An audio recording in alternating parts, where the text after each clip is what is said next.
As an avid hockey and tennis player, I've had my fair share of groin strains over the years. And in this video, I'm gonna share about my experience as well as a couple of studies that will show you what the root causes of this problem are, and then give you 5 exercises to heal your nagging groin pain for good. Coach E from Precision Movement, and if you're here looking for help for your groin, I'm your man. In this video, I'm going to talk about what to do if you're suffering from some acute pain. Let's say this just started and you want to get a little bit of relief. Then I'm going to describe to you a couple of studies that give you some insight into what the actual root causes of your pain might be. 3 muscles, we'll talk about which ones, and total hip, blank plus blank. Finally, I'll briefly describe what you need to do for long-term relief. Now, to start off with, if you're suffering from acute pain, and you know if you are because whenever you go to lift up your leg, you might be feeling that ache and tenderness and hesitation to do that movement. Or if you're stretching out to the side, you're doing kind of like a side lunge type of movement, you'll feel the strain there. What should you do? First off, you should know what you shouldn't do, and that's static stretching. So static stretching is the thing that is often recommended whenever you hurt something, regardless of what it is, and it's actually the worst thing you can do for most acute pain incidences. So if I'm holding the Kleenex and I'm pulling on it and it's in fully intact muscle, cool. You can stretch that muscle out and you shouldn't have any problems. But let's say you've got a couple tears now. I pre-tore this Kleenex, so you see there's a couple tears there. Now if I wrap it up and I start to static stretch, it's just same amount of force, but we cause more tearing. So don't static stretch. That's the worst thing you can do. What should you do instead? Number one, if you're resting, I've had groin strains. I've played a lot of hockey in my lifetime, and I've had groin strains before. When you're resting, nothing is going to happen. You're not going to be suffering from any pain. However, if you can get some movement in there, that's going to facilitate your healing and speed things up a little bit. So what you can do is I recommend 2 simple movements. One is you're standing with your feet about shoulder width apart and just think of sliding, squishing the floor together with your feet. You do it very slowly, gradually ramp up the contraction level of those muscles. Hold her for 10 seconds while you're breathing naturally, and then let it go. So you do that in the standing position, do 3 to 5 repetitions, and then do the same thing in the sitting position. Here you could put your fists together like this in between your knees and gradually squeeze your fists together with your knees, activating the groin muscles. Hold it for 10 seconds while you're breathing naturally, and then do that for 3 to 5 reps, 2 to 3 times a day. And that'll help to take the edge off the pain, and it'll also help to facilitate proper healing. The collagen and the tissues, the muscle tissues are going to be able to heal better because they know what direction to heal in. So that's what you should do in the acute pain phase when your pain is, let's say 10 is severe pain and 0 is nothing, when your pain is a 7 or above. Once your pain drops down, that's when you need to exercise and start to address those root causes. So what are those root causes? Well, I've got a couple of studies that can give us some insights as to why we're suffering from these problems in the first place. The title of the first study pretty much gives it away. It's groin pain associated with sacroiliac joint dysfunction and lumbar disorders. And in this study, the researchers looked at 3 groups of people, those with SI joint dysfunction, those with lumbar disc herniation, and those with lumbar spinal canal stenosis. And what they found was the only correlation between groin pain and one of these 3 issues was with SI joint dysfunction. And they found that 59 patients with SI joint dysfunction reported groin pain. So why does this happen? Well, SI joint dysfunction, which is most usually a case of instability of the SI joint, is often a function of dysfunction in 3 different muscle groups. 1, we got the psoas. 2, we got the deep hip stabilizers. Just put deep hip there, just comma. And 3, we've got glute/ham balance. The reason why, and I popped up the images on the screen as I was discussing those muscles, is that these muscles all cross the SI joint, going from deep to more superficial. And when they're dysfunctional, when they're weak, or when there's an imbalance, then that's going to create instability in that SI joint. So we've got to make sure that these muscles are all functioning properly and there's proper balance between them. So the second root cause here is not total hip replacement, but I've got a study that outlines what the problem is. The title of the study is Lower Hip Range of Motion, a Risk Factor for Groin Pain in Athletes. a systematic review. And the researchers looked at a number of different studies and found that there was strong evidence that total rotation of both hips below 85 degrees measured at the preseason screening was a risk factor for groin pain development. And of all of the different factors they looked at, they state that total hip ROM is the factor most consistently related to groin pain in athletes. Now, the total hip ROM that they're talking about specifically is total hip IR plus ER, internal rotation plus external rotation. And this mimics the same type of thing that we see at the shoulder. It's not how much external rotation you have or how much internal rotation you have when it comes to pitchers and shoulder injuries. It's that total arc between external and internal rotation that is most important. So the same thing applies at the hip. How much total internal rotation and external rotation do we have? If we don't have enough, then that can result in groin pain. So now that you know most everything that you need to know about groin pain, let's get to 5 exercises that address these root causes so that you can heal that pain and feel better for good. Now, one thing I've done for you to make it easier to follow this routine is I've put this routine together inside my ROM Coach app. And we'll put a link up here and down in the description where you can download that app for free. And when you go into the app, go into the library, routines, and you can just search for groin, and this routine will appear. And what you can do is you could schedule it, and once it's in the calendar, you could turn on notifications to stay on track. But what's really helpful here is that there's built-in progression for each exercise. I'm gonna give you some reps to start with right now, but as you progress through the workouts and complete your workouts, the app will automatically progress the reps, sets, hold times, so that you get the most out of whatever time you're investing in working out. So download that app right now and you'll really love it. The first exercise I've got for you is a really basic exercise. There's not much to see, but it's very important for stabilizing your SI joint, and that's called the standing glute contraction. To do this technique, start off with your feet about shoulder width apart. Make sure they're pointing straight ahead. Good posture, nice, good, tall, relaxed posture. And the first thing you want to do is activate your feet. So we're going to do that short and skinny foot movement that I talk about all the time, where you think about pulling the forefoot towards your heel and then making your foot skinny across the forefoot or across the metatarsals. So I've got a lot of videos that will link up above and down in the description where you can learn more about it, but I'm not going to talk about it again here. So first, I activate the intrinsic foot muscles through the short and skinny foot. Then I activate my pelvic floor muscles by thinking of stopping P midstream, also known as the Kegel. So I've got my feet on, my pelvic floor on. From there, I'm going to think of contracting my glutes without turning my knees outwards. So I can even do a slight turn inwards, internal rotation of the hips. So the thighs just turn in ever so slightly, imperceptibly. Glutes are on, feet are on, pelvic floor is on, but then everything else is relaxed. My low back's relaxed, my shoulders and my neck are relaxed, and I'm holding this while breathing naturally for about 10 seconds. And then I gradually let everything go and relax. I shift around a little bit in between reps. And then again, one more demo. My feet are on, my pelvic floor is on, and then I slowly increase the contraction of my glutes until they're very, very contracted. So hard as a rock back here. Slightly turn my knees, my thighs in to get that internal rotation. Hold it for about 10 seconds while breathing naturally. You see my shoulders are relaxed, my neck is relaxed, but everything else is on that I mentioned before. And then I gradually let everything go. So this, I'll start off with 3 repetitions. And what we're doing here is we're just stabilizing that SI joint through a kind of total gross muscle activation exercise. And when we get the feet and the pelvic floor on, we're getting that stability coming from the inside out. So the deepest muscles, and then to the outside, to the most superficial muscles, your glute max there. So 3 repetitions, and that'll set the stage for you to do the rest of the exercises with a nice, stable SI joint. The second exercise targets the psoas muscle, the one that I talked about earlier, to help stabilize the SI joint. Now, this is still one of my favorite exercises for activating and waking up the psoas, called the Slumpy Psoas Activator.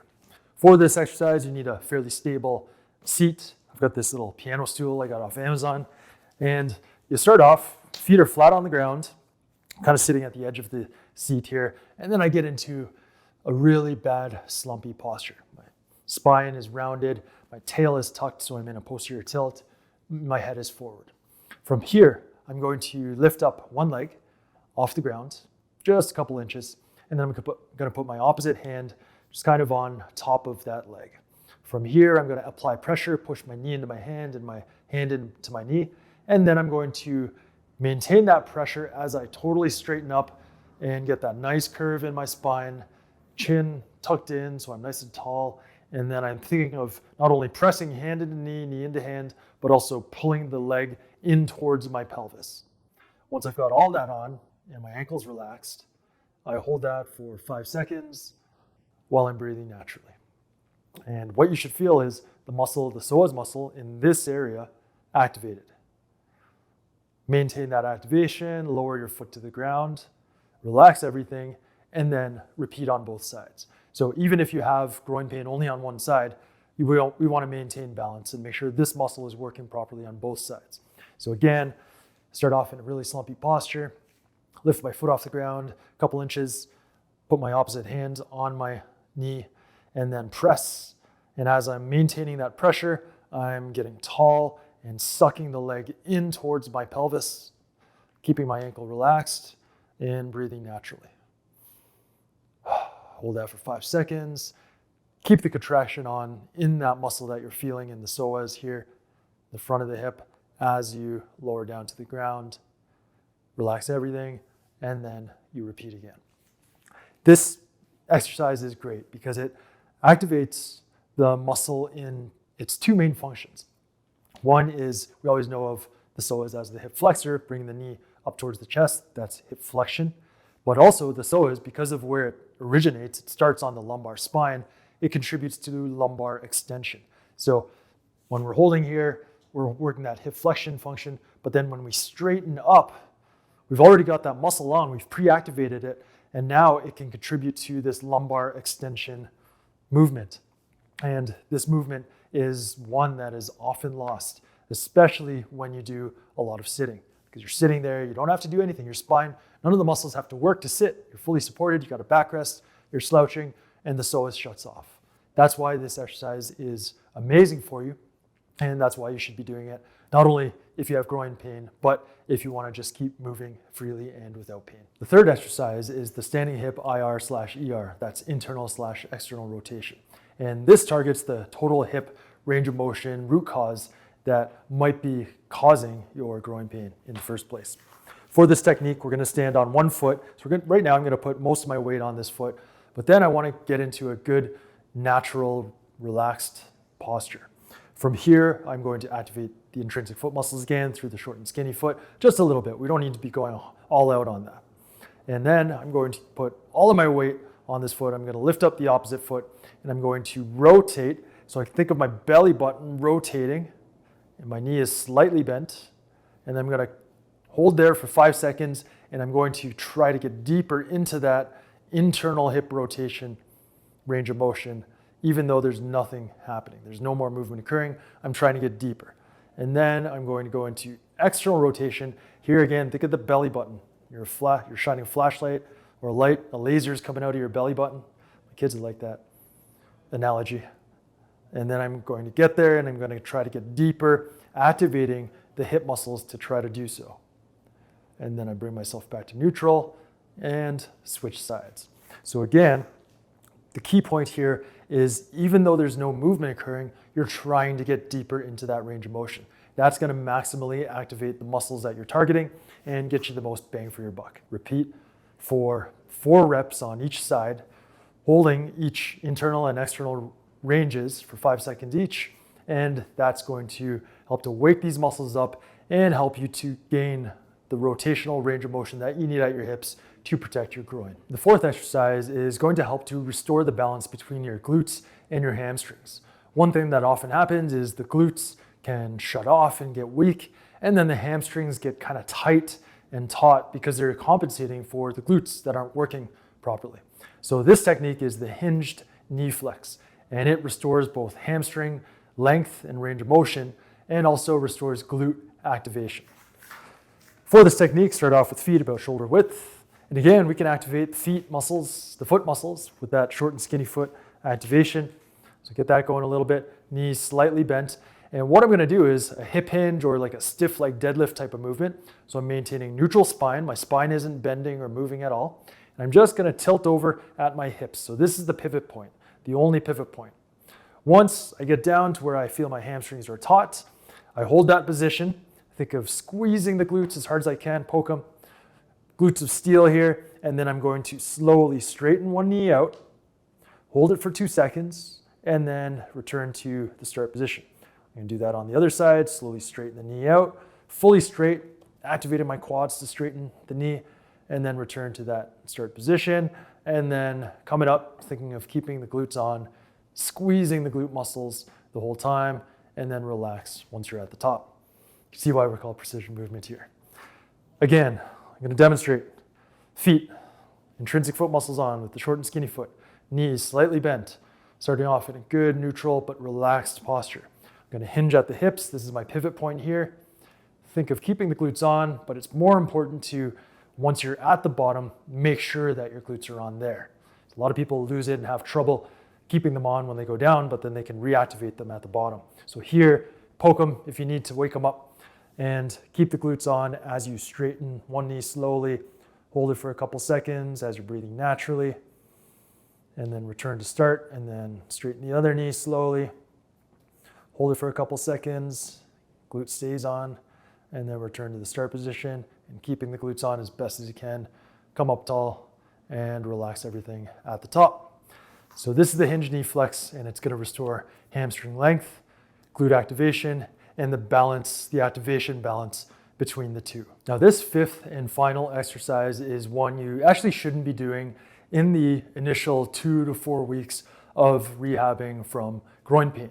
The reason why I'm showing it to you is because I want to show you what you want to work your way towards and what you need to do to prevent these issues from happening in the first place, because there's nothing worse than having to sit out on the sidelines. I hate missing hockey or tennis matches and missing my friends and not being able to play sports that are fun and make me feel good. So this exercise is another one of my favorites, the Adductor iso lunge technique. And if you are following this routine in ROM Coach, you'll notice that this exercise isn't even in the routine. I'll talk about when you'll get to this in a second. So for this technique, you're spreading your feet out wide, feet are pointing straight ahead.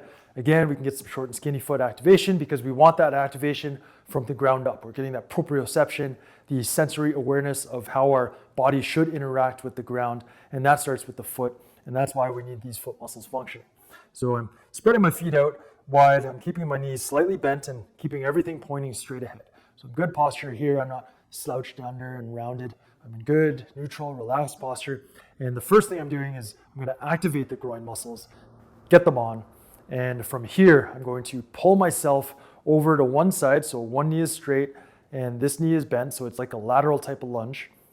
But I'm keeping the groin muscles on the whole time by squeezing my feet towards each other. There's no movement, but I've got that intention. And then I'm slowly going to the other side, keeping that squeeze of my feet towards each other the whole time. So I'm just going slowly back and forth. We don't need to hold for too long at the end, just long enough to make sure that this knee is fully straight. And then I go to the other side. I keep my head as if I'm in a low ceiling. I'm not going up and down. And I go back and forth you could do 4 to 5 reps per side to start off with. Now, the reason why this exercise is so great is because we're getting that constant activation of the groin muscles. And because we're going slow, we get activation through the full range of motion. And then we're getting activation in concentric, so shortening, and eccentric. This groin is lengthening as I'm maintaining that activation. And that's when injuries often occur. It's when we lose activation. I'm going to lunge for a ball in tennis. I don't have activation, but that muscle's lengthening. That's when it can tear. When the muscle's contracting, it's protected. But if the muscle is just being passively stretched at a high velocity or under a high force or amount of load, that's when the muscle tears occur. So we've got to be able to train these things that are injuring us. But we don't want to do them right away when we're suffering from acute pain.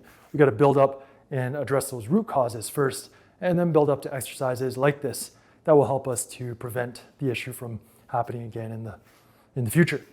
So this is the path for you. This is the path forward. You're progressing yourself up to exercises like this, and that's why point 3 on my whiteboard over there for long-term pain-free movement has 3 spaces, and that is to fill in the words hip pain solution.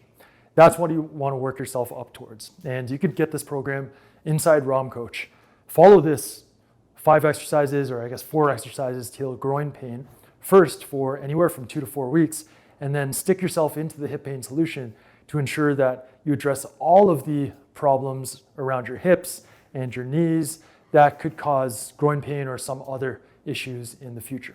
So go to ROM Coach, download ROM Coach, start using it. You can start using it and many of the features for free, and then you can get yourself into the hip pain solution program to make sure that you're taking care of everything for the long term. So thank you for watching this video and following along with me.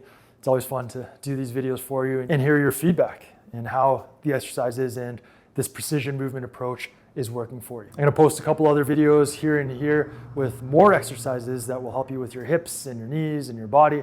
But if you're here for groin pain, do this routine and then get yourself on the hip pain solution, and then you won't be dealing with groin pain again.